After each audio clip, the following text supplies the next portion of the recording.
Welcome back to the Raghav institute. तो Raghav institute के इस चैनल पर आपका हार्दिक स्वागत है। अभी हम आज स्टार्ट करते हैं करंट अफेयर्स। पिछले जो 2 दिन का करंट अफेयर रहा है वो हम कवर करेंगे इस वीडियो में। आइए सबसे पहले स्टार्ट करते हैं। कॉफी एक्सपोर्ट जो है डिक्लाइन हुआ है 5.4% प्रीवियस ईयर के कॉन्टेक्स्ट में। कंपैरिजन टू प्रीवियस ईयर इस वर्ष 5.4% कॉफी प्रोडक्शन डिक्लाइन हुआ है, लाइक 3,77,000 टन इन 2023।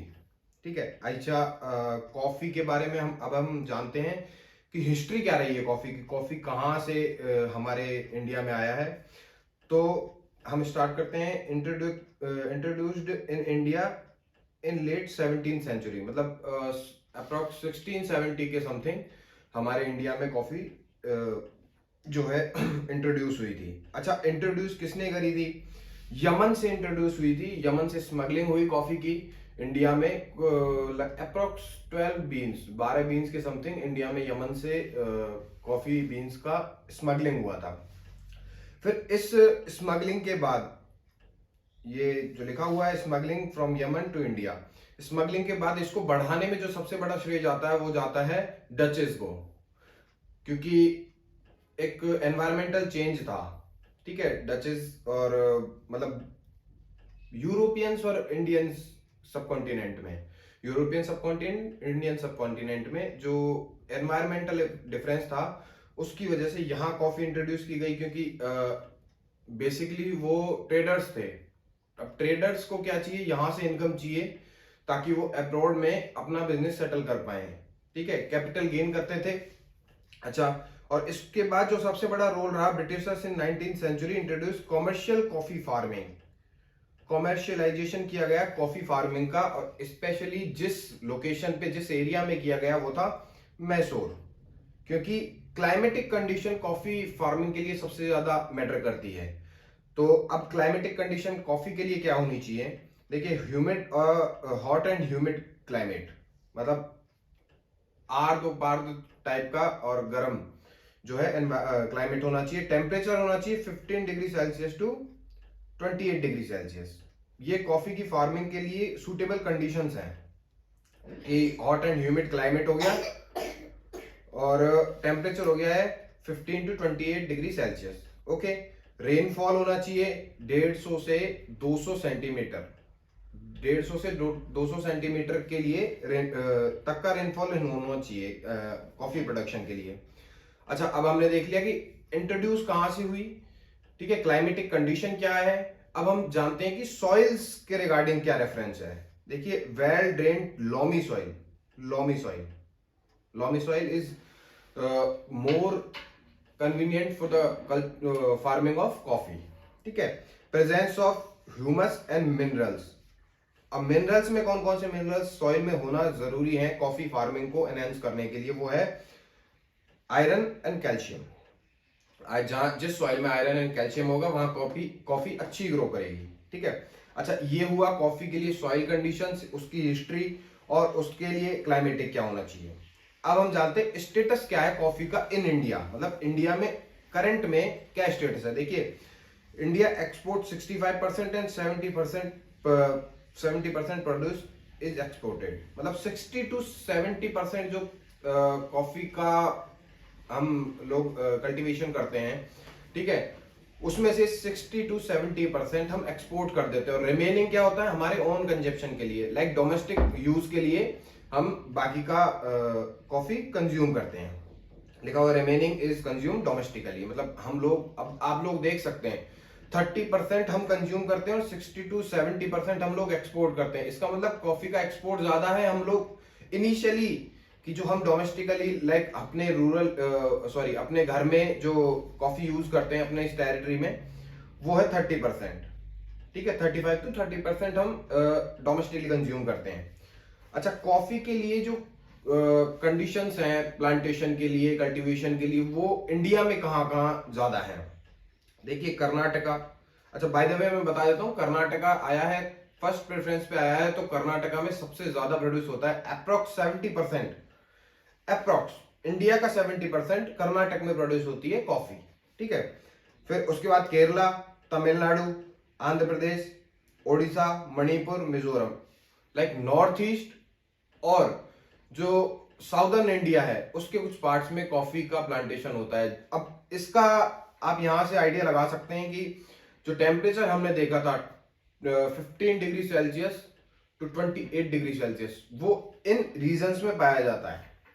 ये जो रीजन्स है जैसे कि कर्नाटक हो गया, केरल हो गया, तमिलनाडु हो गया, यहाँ पे 15 डिग्री सेल्सियस से लेके 28 डिग्री सेल्सियस तक का टेम्परेचर पाया जाता है कॉफी कल्टीवेशन के लिए ओनली।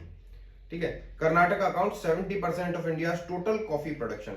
जैसा कि मैंने आपको बताया कि 70% कॉफी प्रोडक्शन जो है इंडिया का, ठीक है, जिसमें हम एक्सपोर्ट जोड़ते हैं, जिसमें हम डोमेस्टिकली यूज जोड़ते हैं, टोटल प्रोडक्शन जो 60 टू 70% जो हम एक्सपोर्ट करते हैं, ठीक है, और बाकी 30% जो हम यूज करते हैं, उसमें से टोटल 70% जो है इंडिया में कर्नाटका काउंट करता है। मतलब कर्नाटका टोटल मिला के 70% कॉफी प्रोडक्शन करता है। ठीक है, दूसरा, अब हम जानते हैं कि कॉफी को लेके हमारे इंडिया में क्या एडमिनिस्ट्रेटिव फंक्शंस हैं। मतलब कि अब हम कॉफी उगा रहे हैं, ठीक है, अब कॉफी कल्टीवेशन वालों के लिए क्या क्या चीजें एनहेंस करनी है, उनको क्या क्या चीजें प्रोवाइड करनी है, कॉफी का कैसे अरेंजमेंट करना है, वो हम कैसे करेंगे।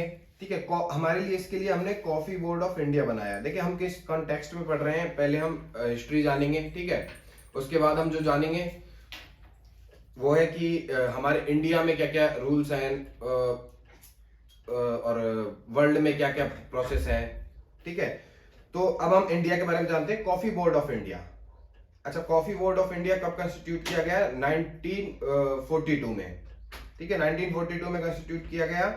और इसका एडमिनिस्ट्रेटिव फंक्शन जो है कि इसे कंट्रोल कौन करता है, वो कहता है ministry of commerce and industry, government of India. अब आप देख रहे होंगे कि ministry of commerce and industry इस चीज को कंट्रोल करती है। किसको? कॉफी प्रोडक्शन को। मतलब कॉफी बोर्ड ऑफ इंडिया जो है उसको कंट्रोल कौन करता है? Ministry of commerce. जबकि है क्या? है प्रोडक्शन फूड रिलेटेड। ठीक है,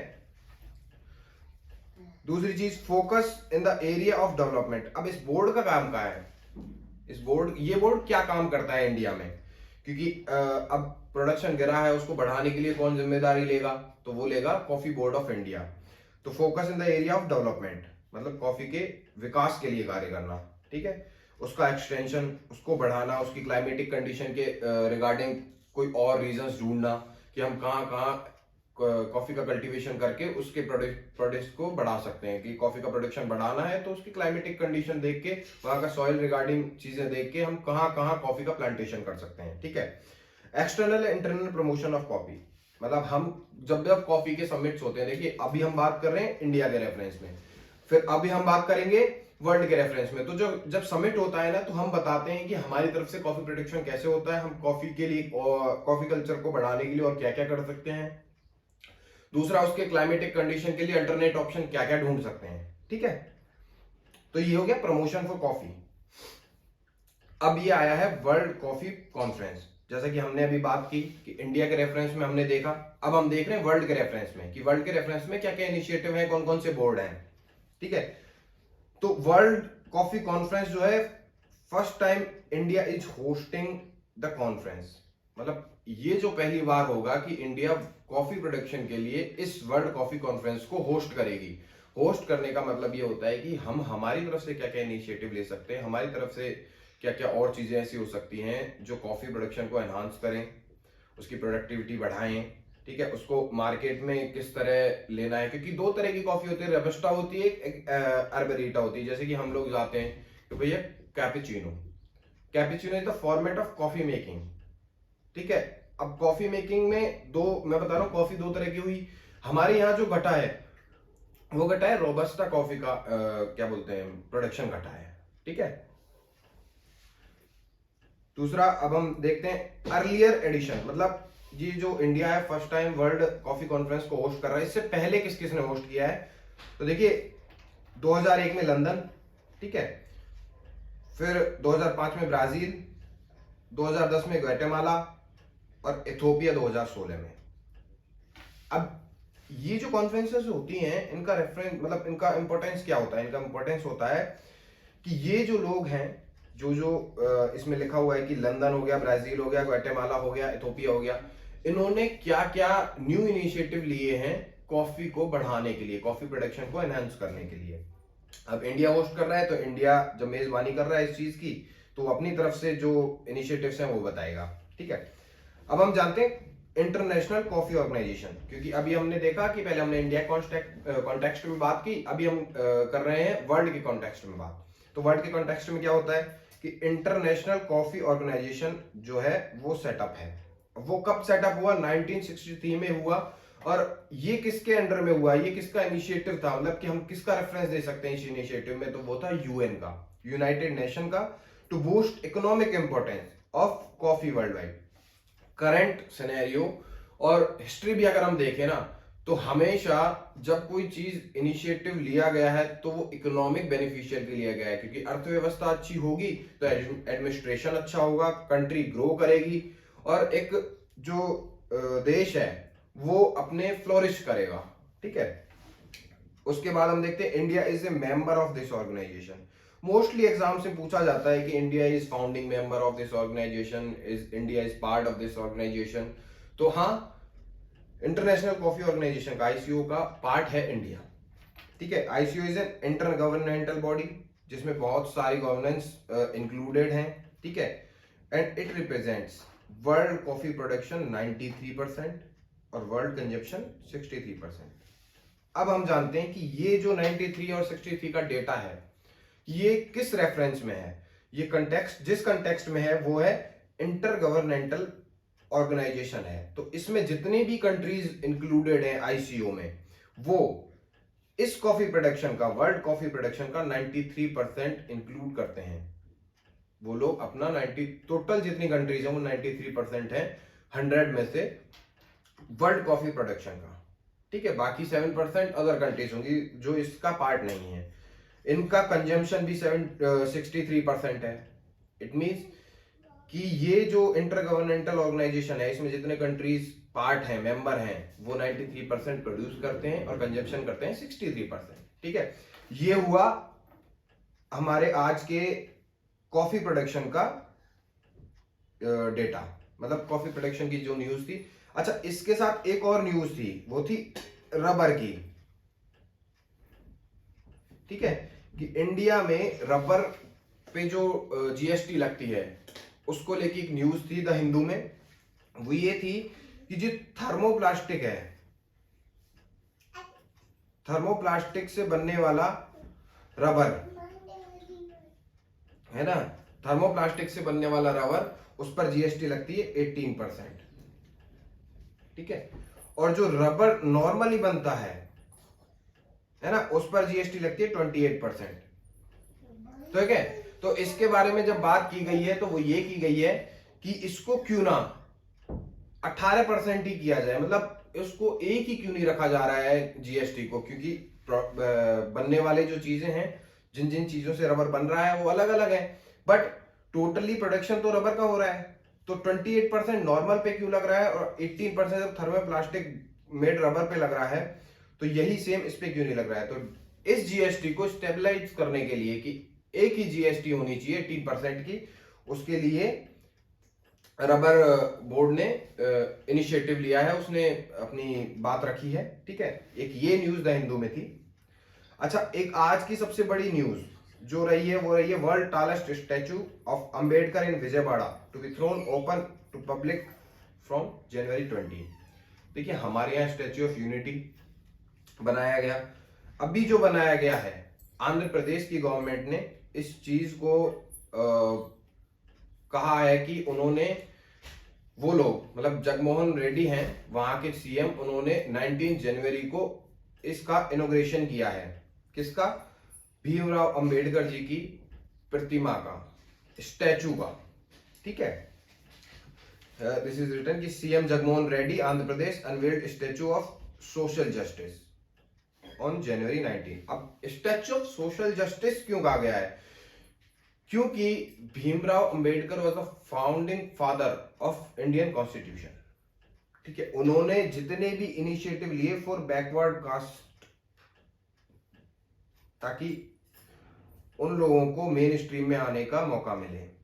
it was the initiative at that time of Bhimrao Ambedkar. ठीक है, statue of social justice, world tallest bronze statue of B R Ambedkar.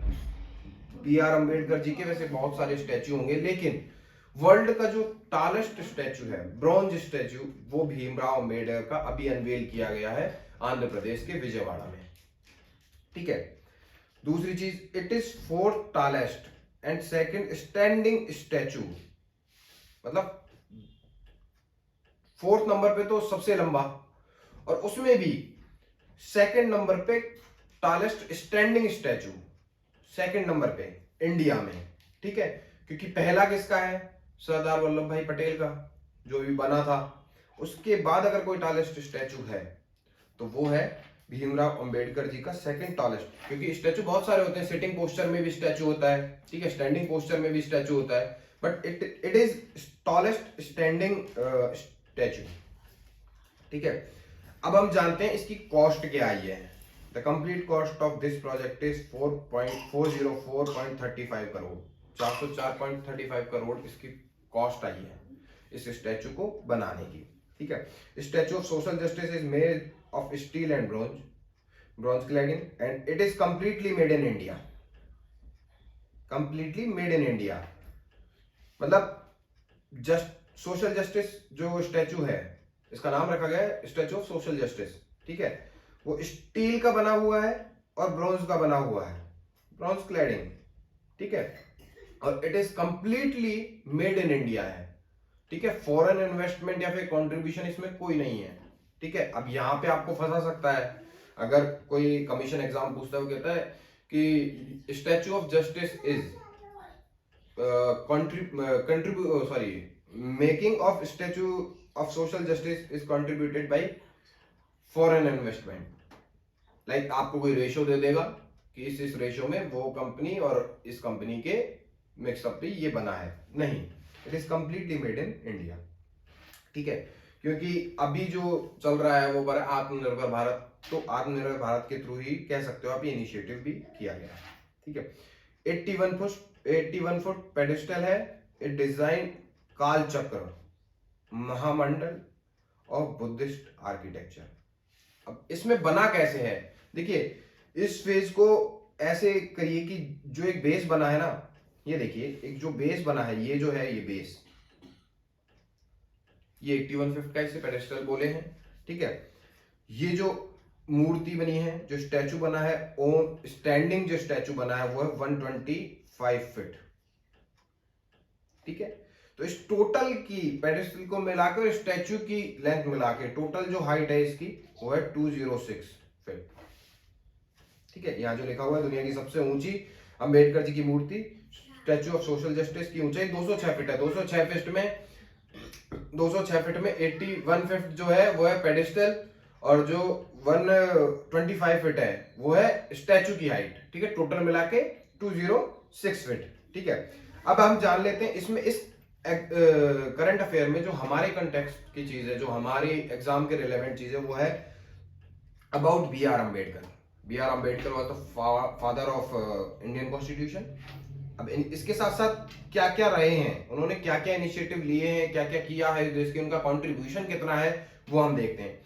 Labour member in the executive council of viceroy, वो viceroy की executive council में labour member थे। ठीक है, दूसरा chairman of drafting committee for new constitution. Drafting committee जो है constitution बनाने की, उसके चेयरमैन रहे हैं ये। First law minister of India, because he was the founding father, मतलब फादर ऑफ इंडियन कॉन्स्टिट्यूशन है, तो ऑब्वियसली बात है जिन्होंने इतना लंबा कानून, इतनी लंबी किताब हमें दी है, जिनको इतनी नॉलेज है, वो ऑब्वियसली बात है फर्स्ट लॉ मिनिस्टर डिजर्व करते थे बनना। ठीक है, पोस्टह्यूमसली अवॉर्डेड भारत रत्न, तो उन्हें पोस्टह्यूमसली भारत रत्न अवार्ड भी दिया गया 1990 में। ठीक है, अब अदर कंट्रीब्यूशन जो बी आर अम्बेडकर के हैं उनके बारे में जानते हैं। लेड महद सत्याग्रह इन 1927, महद सत्याग्रह उन्होंने लीड किया था।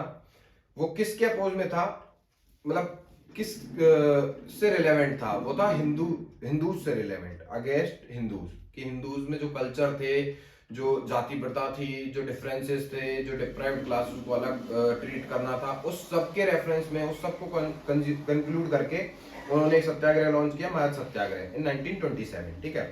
Participated in all 3 round table conferences.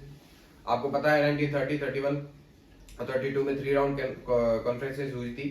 उन तीनों में इन्होंने पार्ट लिया था, और इनका जो रीजन था पार्ट लेने का, वो सबसे बड़ा था कि ये डिप्राइव्ड क्लास के लिए कार्य कर रहे थे। डिप्राइव्ड क्लास के लिए कार्य कर रहे थे क्योंकि कांग्रेस अलग थी, कांग्रेस पार्टिसिपेट कर रही थी इन सब चीजों में कि हम कैसे भारत को आजाद करवाएं, और मतलब कि हमें इस सब से टोटली आजादी कैसे मिले।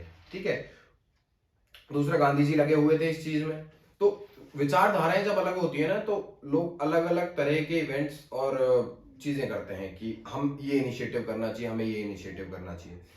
दूसरी चीज, in 1932 signed Poona pact with Mahatma Gandhi to abandon the idea of separate electorate for depressed classes. देखिए, एक मैं नॉर्मल जानकारी आपको देता हूँ। 1932 में जो पूना पैक्ट महात्मा गांधी जी ने साइन किया था, ठीक है, 1932 में जो पूना पैक्ट महात्मा गांधी जी ने साइन किया था, उसके पीछे क्या रीजन था? उसके पीछे जो रीजन था वो सबसे बड़ा ये था कि सेपरेट इलेक्टोरेट के फेवर में थे कौन? B R Ambedkar ji. ठीक है। और महात्मा गांधी जी का कहना था कि हिंदुइज्म में, हिंदू कल्चर में जो बैकवर्ड क्लासेस थी वो भी पार्ट ऑफ हिंदू धर्म है। ठीक है। तो अब सेपरेट इलेक्टोरेट देना मतलब ये होता है कि आप एक धर्म से बाहर निकल रहे हैं, कि इन लोगों को सेपरेट इलेक्टोरेट चाहिए। तो महात्मा गांधी जी का मानना था कि सब लोग एक ही हैं, एक ही धर्म के हैं, और ये सेपरेट इलेक्टोरेट इनमें यूनिटी को डिवाइड कर देगा, कि वो यूनिटी जो है इंडिया में वो डिवाइड हो जाएगी। तो इसके लिए उन्होंने बी आर अम्बेडकर के साथ पूना पैक्ट साइन किया। ठीक है। Oppose the special status of Jammu Kashmir. Jammu Kashmir article 370 का जो स्पेशल स्टेटस था, क्योंकि वो मेन स्ट्रीम में लाने के लिए थे। ऑब्वियस सी बात है, कोई आदमी अगर सब लोगों को एक मेन स्ट्रीम में लाना चाहता है, कोई बैकवर्ड नहीं, कोई कुछ नहीं, तो सबको इक्वल ट्रीट करेगा, और इक्वल ट्रीट करेगा तो उन्होंने ऑब्वियस सी बात है अपोज किया है जम्मू कश्मीर के स्पेशल स्टेटस को, कि भाई इन लोगों को स्पेशल स्टेटस क्यों देना है जम्मू कश्मीर को, they are part of India. फिर सपोर्टेड यूनिफॉर्म सिविल कोड, कि एग्जैक्टली द सेम, कि वो अगर डिप्राइव्ड क्लासेस के लिए खड़े थे तो सबके लिए सेम होगा, तो ना कोई डिप्राइव्ड रहेगा, ना कोई अछूत रहेगा। ठीक है। सब लोग ऑल इक्वल हो जाएंगे, और यही तो उनका चाहना था कि सब लोग समान हो, कोई बैकवर्ड ना रहे। फिर था referred article 32 as a soul of Indian constitution. Article 32 जो आपको आपके मूल अधिकारों को बचाने के लिए सुप्रीम कोर्ट जाने रिट की प्राथमिकता देता है, कि रिट आपको एक रेफरेंस देता है रिट का, वो है आर्टिकल 32। और उन्होंने यही कहा कि article 32 is the soul of the constitution, कि आर्टिकल 32 आत्मा है संविधान की। ठीक है। और क्या क्या चीजें थी? देखिए, differences over Hindu code bill led resignation to the cabinet from 1951। एक हिंदू कोड बिल था, उस पर सब लोगों की अलग अलग राय थी।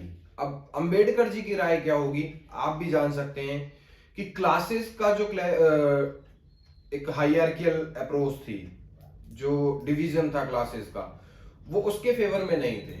हिंदू कोड बिल में वो यही चाहते थे कि if there is a caste then all caste should be same, कि सभी कास्ट को सेम होना बहुत जरूरी है। ठीक है। His death is observed as Mahaparinirvan Diwas. उनकी डेथ को महापरिनिर्वाण दिवस के रूप में जाना जाता है। ठीक है। अब दूसरी, इसके बाद जो सबसे इंपॉर्टेंट चीज है, ऑर्गेनाइजेशंस कौन कौन सी फाउंड की हैं बी आर अम्बेडकर जी ने? फाउंडेड बहिष्कृत हितकारिणी सभा इन 1932। ठीक है। ये चीज इंपॉर्टेंट हो सकती है क्योंकि एग्जाम में पूछ सकता है, क्योंकि दिस इज द रीजन कि अभी जो स्टैचू बनाया गया है, हमारे लिए न्यूज कभी इंपॉर्टेंट नहीं होती, हमारे लिए जो इंपॉर्टेंट होता है वो होता है न्यूज में क्या क्या चीजें हैं जो रिलेवेंट हैं एग्जाम प्रोस्पेक्ट से, ठीक है।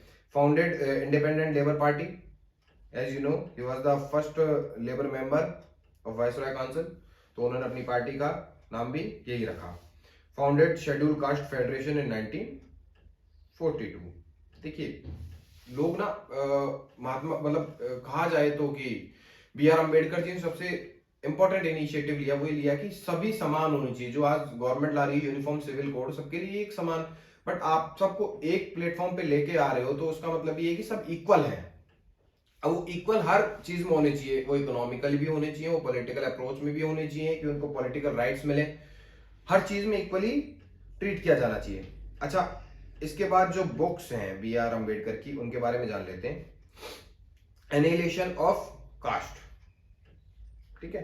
दूसरी द अनटचेबल्स, डिप्राइव्ड क्लासेस, उनके लिए इनिशिएटिव ले ही रहे थे तो उन्होंने एक बुक लिखी द अनटचेबल।